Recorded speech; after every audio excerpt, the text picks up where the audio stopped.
السلام علیکم دوستو، خوش آمدید۔ آج ہم آذربائیجان کی شاندار تاریخ کا سفر کریں گے۔ یہ ملک جسے آگ کا ملک بھی کہا جاتا ہے، اپنی قدیم تاریخ، ثقافت اور جدوجہد کی کہانیوں سے بھرپور ہے۔ تو آئیے اس دلچسپ سفر کا آغاز کرتے ہیں۔ آذربائیجان کی تاریخ کا آغاز ہزاروں سال قبل ہوتا ہے۔ اس علاقے میں انسانی آباد کاری کے نشانات تقریباً 5000 سال قبل مسیح سے ملتے ہیں۔ کوبستان کا علاقہ اپنی پتھروں پر کندہ تصاویر اور قدیم آثار کی وجہ سے یونیسکو عالمی ثقافت ورثہ کی فہرست میں شامل ہے۔ یہاں کی چٹانوں پر بنائی گئی تصاویر پتھر کے دور کی زندگی اور رسم و رواج کی عکاسی کرتی ہیں۔ آذربائیجان کی کل آبادی تقریباً 10 ملین کے قریب ہے۔ اس کا کل رقبہ تقریباً 86,600 مربع کلومیٹر ہے۔ آذربائیجان کے ہمسایہ ممالک درج ذیل ہیں: روس شمال میں، جارجیا شمال مغرب میں، آرمینیا مغرب میں، ترکی مغربی جانب ایک مختصر سرحد، ایران جنوب میں۔ آذربائیجان میں بولی جانے والی اہم زبان آذربائیجانی آذری ہے، جو ترک زبانوں کے خاندانوں سے تعلق رکھتی ہے۔ آذربائیجان کی معیشت بنیادی طور پر تیل اور گیس کے شعبے پر منحصر ہے۔ یہ ملک توانائی کے وسائل سے مالا مال ہے اور اس کی معیشت کا بڑا حصہ تیل اور گیس کی برآمدات سے آتا ہے۔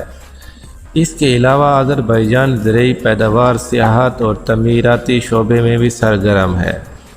تیل اور گیس آذربائیجان اقتصادی ڈھانچے کا اہم حصہ ہے۔ بحر کوزین کے علاقے میں واقع تیل اور گیس کے ذخائر عالمی سطح پر اہمیت رکھتے ہیں۔ زراعت میں روایتی طور پر کپاس، انگور، سبزیاں اور پھلوں کی پیداوار شامل ہے۔ سیاحت آذربائیجان میں تاریخی اور ثقافتی مقامات کی موجودگی، جسے باکو کا شہر قدیم شہر سیاحوں کو اپنی طرف متوجہ کرتی ہے۔ آذربائیجان کی حکومت نے حالیہ برسوں میں معیشت کو متنوع بنانے اور تیل اور گیس کے علاوہ دیگر شعبوں میں سرمایہ کاری کو فروغ دینے کی کوشش کی ہے۔ آذربائیجان کے لوگ مہمان نواز ہوتے ہیں اور مہمانوں کو خوش آمدید کہنے میں فخر محسوس کرتے ہیں۔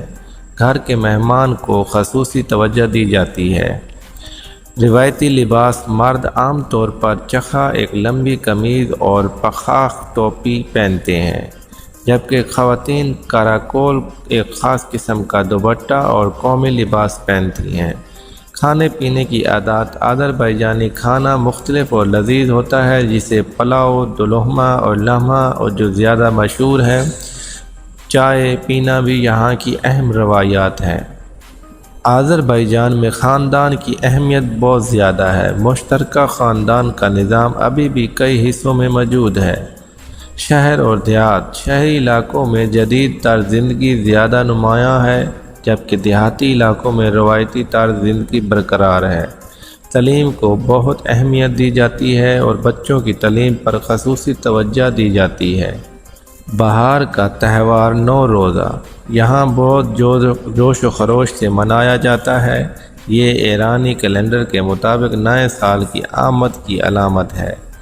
میوزک اور ڈانس: آذربائیجان کا میوزک اور ڈانس بھی مشہور ہے، جس کے موگام موسیقی، یللی ڈانس، معیشت زرعی اور صنعتی: دیہی علاقوں میں زراعت ایک اہم ذریعہ معاش ہے، جبکہ شہری علاقوں میں صنعت اور خدمات کا شعبہ زیادہ اہمیت رکھتا ہے۔ آذربائیجان نے حالیہ دہائیوں میں شاندار ترقی کی ہے۔ باکو کی بلند عمارتیں اور جدید سہولیات اس اقتصادی ترقی کی عکاس ہیں۔ 1991 میں سوویت یونین کے خاتمے کے بعد آذربائیجان نے دوبارہ اپنی آزادی حاصل کی۔ اس کے بعد ملک نے ترقی کی راہ پر گامزن ہو کر اپنی معیشت، خاص طور پر تیل اور گیس کی صنعت میں بے پناہ ترقی کی۔ آج کا آذربائیجان ایک جدید ترقی یافتہ ملک ہے، جس کی معیشت مضبوط ہے اور جو بین الاقوامی سطح پر اپنی پہچان بنا رہا ہے۔ باکو دارالحکومت ایک خوبصورت شہر ہے جو قدیم تاریخ اور جدیدیت کا حسین امتزاج پیش کرتا ہے۔ آذربائیجان کی تاریخ ایک لمبی اور شاندار کہانی ہے جو قدیم تہذیبوں سے لے کر جدید ترقی تک پھیلی ہوئی ہے۔ امید ہے کہ آپ کو اس ویڈیو میں آذربائیجان کی تاریخ کے مختلف پہلوؤں کے بارے میں جان کر مزہ آیا ہوگا۔ اگر آپ کو یہ ویڈیو پسند آئی ہو تو لائک اور سبسکرائب کریں اور ہمیں اپنی رائے سے ضرور آگاہ کریں۔ شکریہ۔